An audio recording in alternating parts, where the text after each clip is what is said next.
Select the appropriate preposition. Are you doing anything special? Does the weekend? তাহলে option দেওয়া আছে at, with, on, for. যে কোনো দিনের নামের আগে on বসবে, on. যে কোনো মাসের নামের আগে in হবে, তারিখের নামের আগে কি হবে? on হবে। যে কোনো শব্দের সাথে যদি এই ডে কথাটা উল্লেখ থাকে, যে ডে, মানডে, টিউসডে, সানডে, হ্যাঁ, ডে থাকলে সেটা হচ্ছে on হবে। কিন্তু ওই দিনের ছুটিকে যদি বুঝায়, ছুটিকে বোঝালে হবে at। ঈদ ডে, তার মানে কি এটা ঈদের দিন।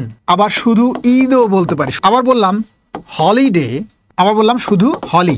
এই যে ঈদ ডে বলতেছি আর ঈদ বলতেছি, দুটো ক্ষেত্রে মনে রাখবা যে ঈদ ডে সাথে ডে আছে, তার মানে ওটা ঈদের দিন বোঝাচ্ছে। আর শুধু যদি ঈদ বলি তাহলে এটা ঈদের দিন না, ঈদ একটা অকেশন। এই জন্য মনে রাখবা যে ঈদ ডে মানে ডে শব্দটা থাকলে সেটা হচ্ছে অন, আর যদি ডে না থাকে শুধু যদি অকেশনটা বুঝায় তাহলে হচ্ছে অ্যাট বসবে। এখন যদি বলে ফ্রাইডে, উইকেন্ড, জাস্ট ছুটি বোঝাচ্ছে, অকেশন বোঝাচ্ছে, নট ডে, তাহলে এটা কি হবে?